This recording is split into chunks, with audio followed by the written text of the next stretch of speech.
할렐루야, 할렐루야. 자, 로마서 1장 16절 17절 복음의 말씀을 읽고 같이 선포하겠습니다. 시작. 내가 복음을 부끄러워하지 아니하노니 이 복음은 모든 믿는 자에게 구원을 주시는 하나님의 능력이 됨이라. 먼저는 유대인에게요 그리고 헬라인에게로다.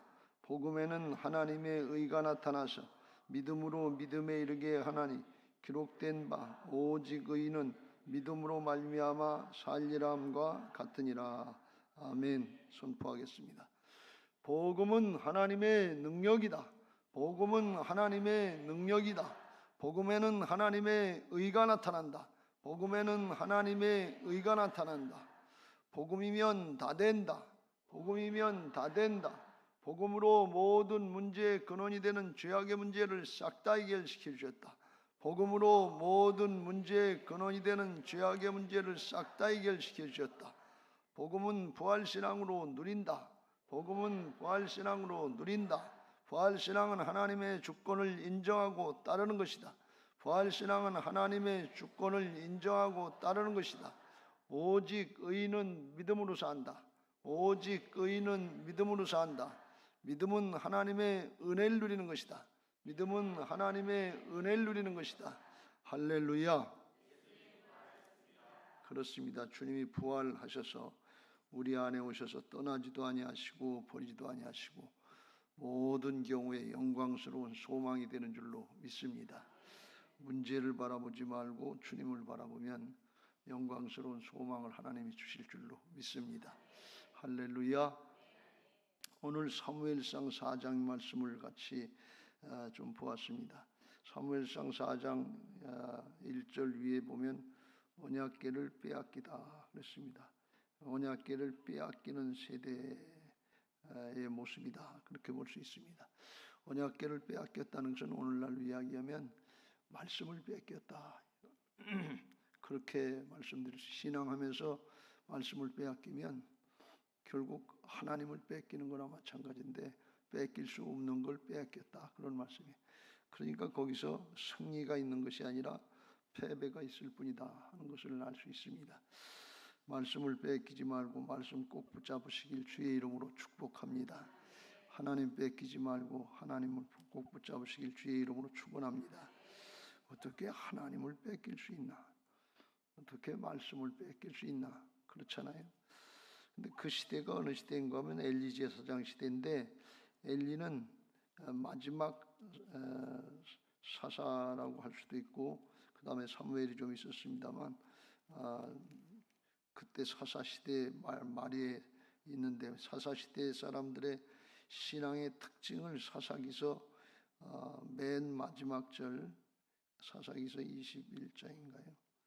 25절의 말씀에 보면 그랬어요. 그때에 이스라엘의 왕이 없으므로 사람이 각기 자기의 소견에 옳은 대로 행하였더라 그랬어요. 그때 시대에 이스라엘 백성들의 영적인 상태가 왕이 없으므로 사람이 각기 자기 소견에 자기가 좋은 대로, 자기가 옳다 하는 대로 그대로 행했다. 그러니까 중구난방이죠. 기준이 없는 거예요. 사람은 다 이기적이 아니에요. 그러니까 자기가 옳은 대로, 자기가 좋은 대로 하면 이게 뭐 신앙이 되겠어요? 삶이 제대로 되겠어요? 근데 왕이 없으므로 그랬어요. 이스라엘에 왕이 없다고 하는 것은 다스릴 인간적인 왕이 없다는 그런 표현도 되지만, 왕정 시대가 시작되기 전이니까 그런 뜻도 있지만, 신앙적으로 볼 땐 왕, 하나님의 왕권, 하나님의 주권 인정하는 신앙이 없다 그런 말씀이에요. 왕 대신 하나님이 없다 그런 말씀이에요. 그러니까 말씀을 뺏기더라 그런 말씀이에요. 하나님의 주권을 인정하고 따르지 않으면 말씀을 뺏기고 하나님을 뺏기는 신앙을 한다 하는 것을 우리가 명심하고 잘 분별해서 어떻게 하든지 말씀 붙잡고 어떻게 하든지 하나님 꼭 붙잡고 승리하는 신앙을 하시기를 예수님의 이름으로 축복합니다. 할렐루야. 그때 당시의 모습을 블레셋과의 전쟁의 상태를 통해서 설명을 하고 계신데요. 블레셋이 이스라엘을 쳐들어왔어요. 그래서 1차 전쟁에서 2절에 보면 블레셋 사람들이 이스라엘에 대하여 전열을 벌이니라. 군대를 잘 갖추고 쳐들어왔다는 거죠. 그 둘이 싸우다가 이스라엘이 블레셋 사람들 앞에서 패하여 그들에게 전쟁에서 죽임을 당한 군사가 4,000명가량이었다. 4,000명 정도가 죽었다. 전사했다는. 그러니까 크게 진 거죠. 그러니까 이스라엘 백성들의 그 장로들이 대뜸하는 얘기가 여호와께서 어찌하여 우리에게 오늘 블레셋 사람 앞에 패하게 하셨는고? 하나님께서 왜 우리에게 패하게 하셨냐? 하나님께 화살을 돌리는 걸 볼 수가 있어요. 이게 원망하고 불평하는 모습인데, 잘못됐으면 내가 뭐가 잘못됐는가? 뭘 바로 해야 되는가? 이걸 점검해야 될 텐데, 우리가 하나님의 백성인데, 우리가 하나님 믿는 사람들인데 왜 이걸 졌지? 왜 입시에 실패했지? 왜 직장에 안 되지? 왜 결혼에 안 되지? 왜 사업이 안 되지? 이렇게 자꾸 하나님은 뭐라고 계시는가?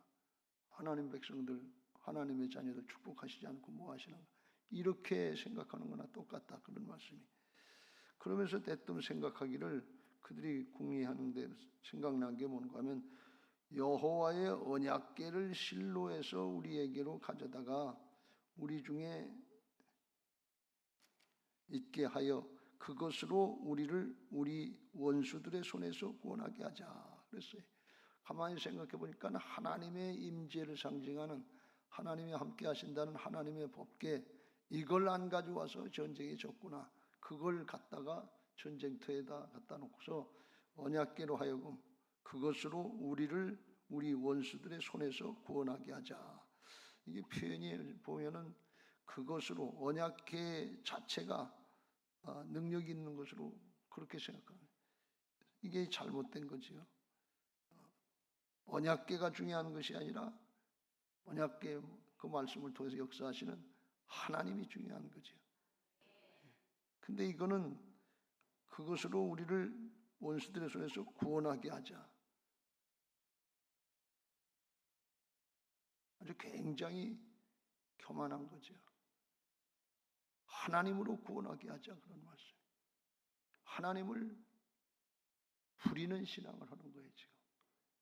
하나님을 섬기고 경외하는 마음으로 하나님 앞에 순종하려고 하는 마음이 아니라, 회개하고 돌이키려고 하는 마음이 아니라 하나님을 이용하려고 하는 이런 신앙을 하고 있단 말이에요.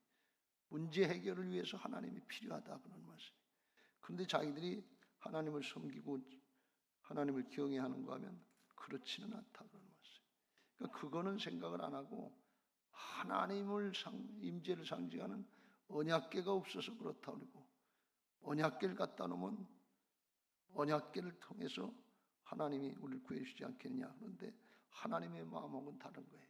우리로 이야기하면 성경책 끼고 다니면, 그러면 학교 갈 때도 성경책 끼고 가고, 직장에 갈 때도 성경책 끼고 가고, 사업장에 갈 때도 성경책 끼고 가고, 또 뭐 할 때 가져가야 되나? 어려울 때, 어려운 일을 할 때마다 성경책 끼고 가면 하나님이 도우시지 않겠느냐? 이렇게 생각하는 것과 비슷하다, 그런 말씀이에요.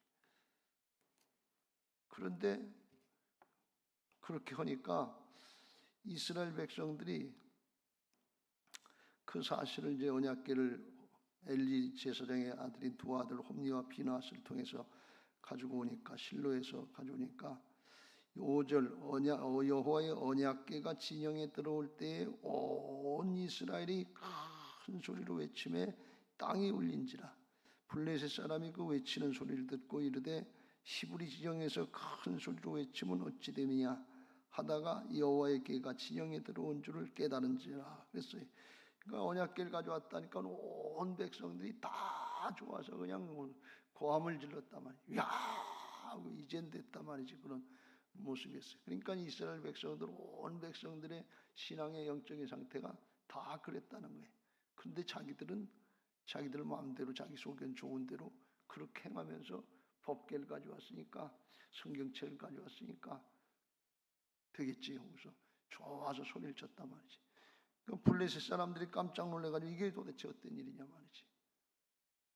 그리고 7절에 보니까 블레셋 사람들이 두려워하여 이르되 신이 진영에 이르렀도다 하고 또 이르되 우리에게 화로다 전날에는 이런 일이 없었도다 하면서 블레셋 사람들이 오히려 두려워하는 거예요.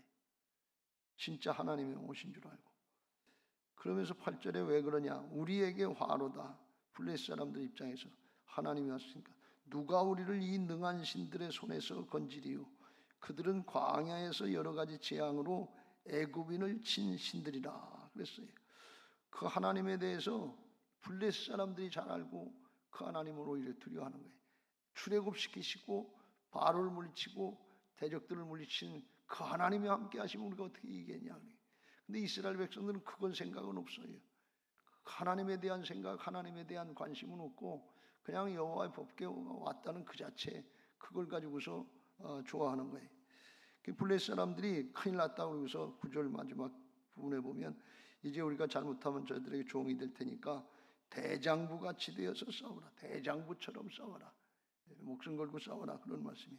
그래서 싸웠더니 결과가 어떻게 되느냐. 10절에 블레셋 사람들이 쳤더니 이스라엘이 패하여 각기 장막으로 도망하였고 살육이 심히 커서 이스라엘 보병에 엎드러진 자가 3만 명이었으며 하나님의 교회는 빼앗겼고 엘리의 두 아들 홈니와 비나스는 죽임을 당하였더라 그랬어요. 1차 전쟁에서는 4천 명이 죽었는데 하나님의 법궤를 가져왔으면 이제 당연히 이길 줄 알고 멍하니 더 있었겠죠. 하나님이 싸워주시는데, 하나님이 나서시는데, 하나님의 군대인데 하나님이 싸우시면 이기지. 그리고라고 방심을 했겠죠. 이 블레셋 사람들은 정신 바짝 차리고서 이 대장부처럼 일사가고 그러다가 싸우는데, 그러니까 3만 명이 죽었다. 1차 전쟁보다 7배 반이나 더 죽었다 그런 말씀. 더 열심히 한 것 같은데, 더 부지런히 한 것 같은데, 그런데 더 크게 패했다 그런 말씀이. 이게 오늘날 우리의 신앙의 현실이 아니도록 기도하고 경각심을 갖고 이렇다면 돌이켜야 될 줄로 믿습니다. 하나님의 법궤를 빼앗겠다. 하나님의 말씀을 빼앗겠다. 왜 그래요? 하나님의 말씀만 들고 다니고 그걸 보기만 한다고 중요한 게 아니고 하나님의 말씀을 따르고 지킬 때 거룩이 능력인 것을 믿으시기 바랍니다. 말씀을 따르고 순종할 때 그때 하나님이 말씀과 함께 하시는 것을 믿으시기 바랍니다. 성경책 끼고 다닌다고 하나님이 역사하시는 게 아니에요. 그러면 오히려 하나님의 법궤를 뺏기고 말씀을 뺏기는 것. 사단도 말씀을 가지고 예수님도 시험하고 우리도 유혹하고 그럴 때가 많아요. 이단도 말씀 가지고 하고. 이때 당시에 신앙의 상태, 영적인 상태를 2장에 보면 조금 더 구체적으로 나오는데, 그때 사람들도 제각기 제 마음대로 행했지만 영적인 지도자인 엘리 제사장도 타락을 했고, 그때는 영적인 혼미해서, 영적으로 혼미해서 엘리 제사장 때에는 하나님의 말씀이 희귀했다 그랬어요.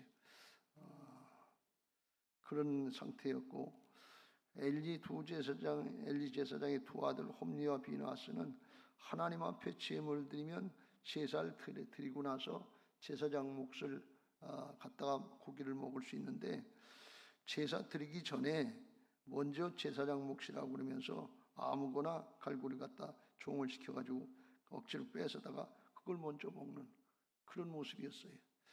그래서 성경에 보면 2장의 17절에 이 소년들의 죄가 여호와 앞에 심히 크면 그들이 여호와의 제사를 멸시함이었더라.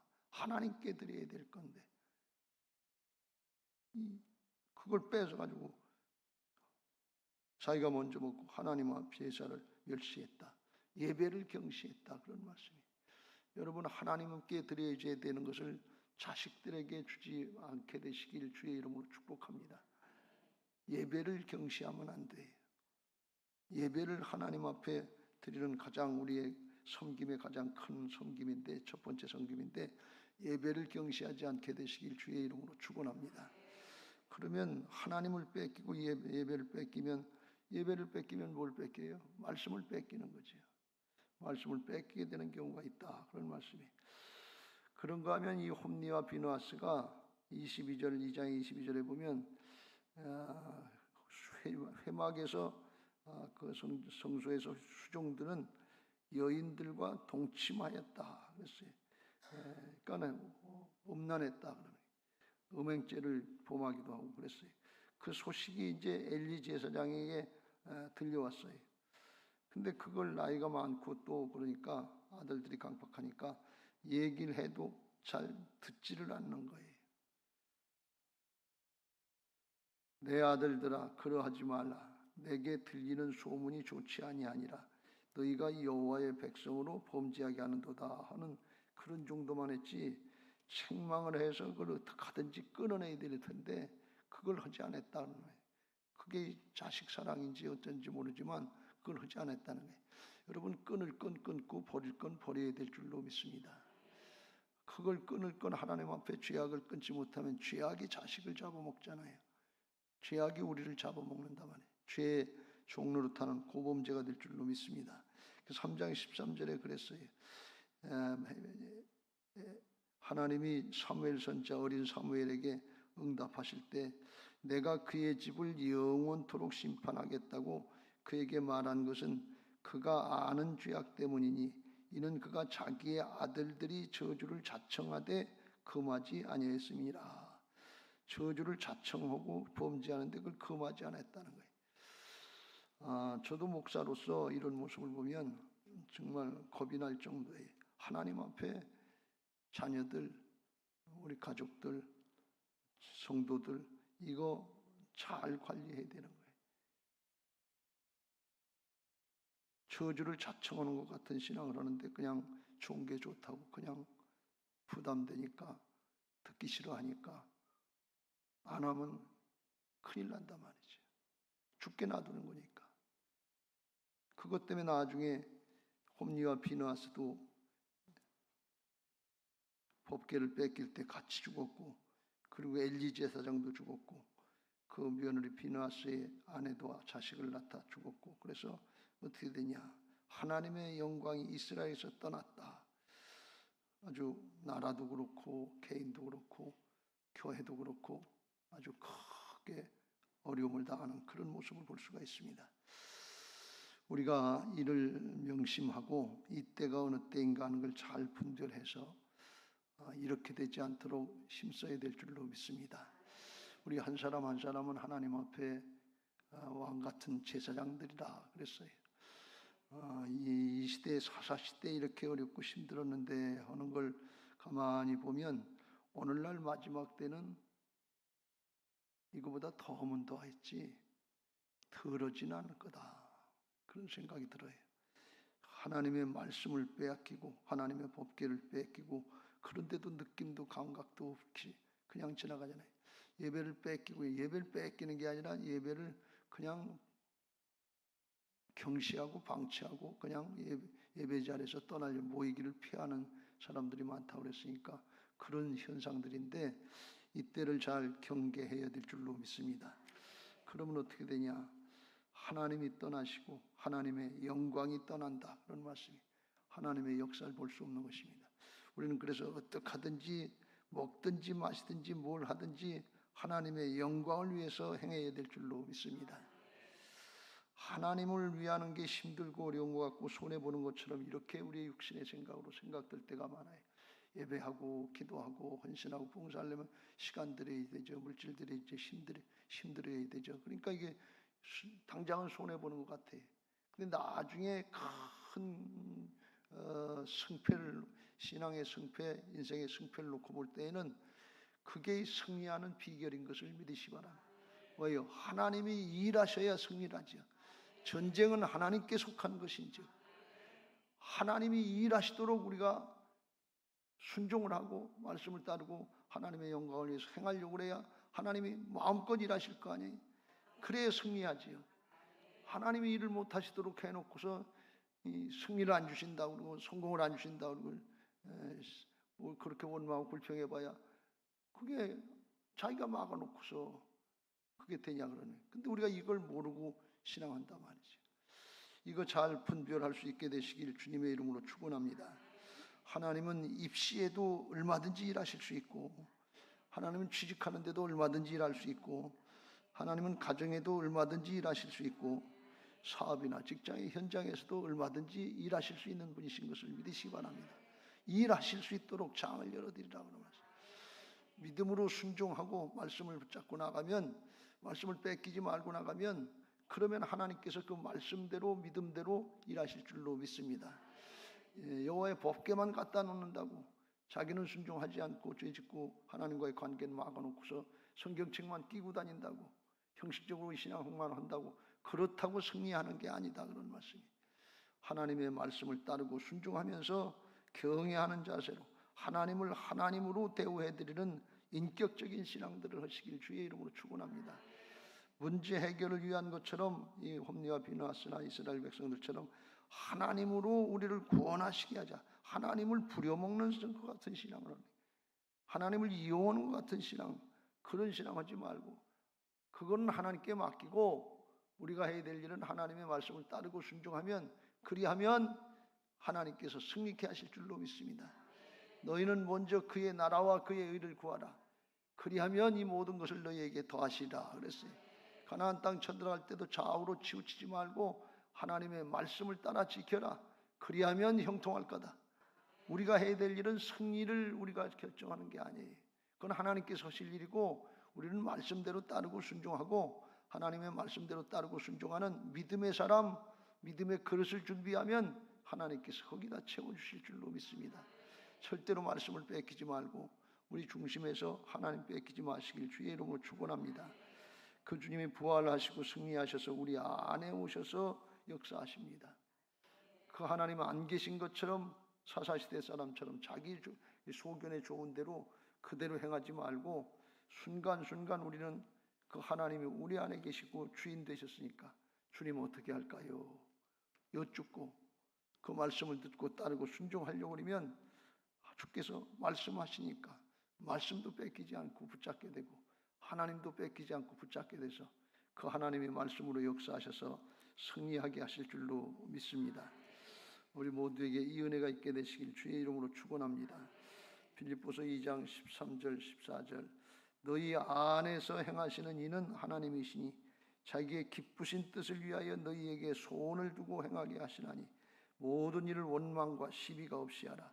이는 너희가 흠이 없고 순전하여 어그러지고 거스르는 이 패악한 죄악된 세대 가운데 하나님의 흠없는 자녀로 세상에서 그들 가운데 빛들로 나타내며 생명의 말씀을 받겨 나의 다름질이 헛되지 아니하고 수고도 헛되지 아니하므로 그리스도의 날에 내가 자랑할 것이 있게 하려 함이라. 그래서 말씀 복음의 역사, 복음의 능력의 역사가 나타나게 해주시고 빛처럼 빛나게 하실 줄로 믿습니다. 어떻게 하든지 내 영광, 자기 영광을 위해서 하지 말고 하나님의 영광을 위해서 하려고 할 때 하나님께서 대신 싸워주시고 승리하게 하시고 하나님 영광 받으시고 우리에게는 은혜와 축복을 더하실 줄로 믿습니다. 마지막 때에 말씀 뺏기지 마시길 주의 이름으로 축복합니다. 하나님을 뺏기지 마시길 주의 이름으로 축원합니다.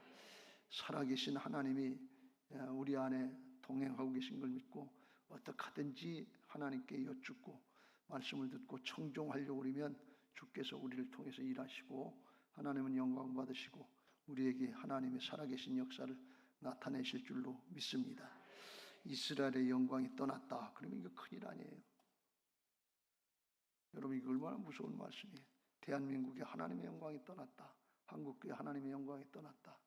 미아조항께 하나님의 영광이 떠났다. 우리 목장에 우리 다음 세대에 하나님의 영광이 떠났다. 우리 가정이 하나님의 영광이 떠났다. 이거 큰일 아니에요. 그럴 수 있다는 거예요. 마지막 때 심판의 때가 될수록 점점 그런 시대가 오는데 우리가 영적으로 잘 분별하고 어떻게 하든지 예배의 자리 잘 지키시고 기도의 자리 잘 지키고 어떻게 하든지 말씀 붙잡고 씨름하세요. 그러면 주께서 우리를 통해서 일하시고 영광 받으시고 하나님의 빛들로 드러내게 하실 줄로 믿습니다. 할렐루야. 그런 신앙하게 해달라고 456장 찬송하시고 기도하겠습니다.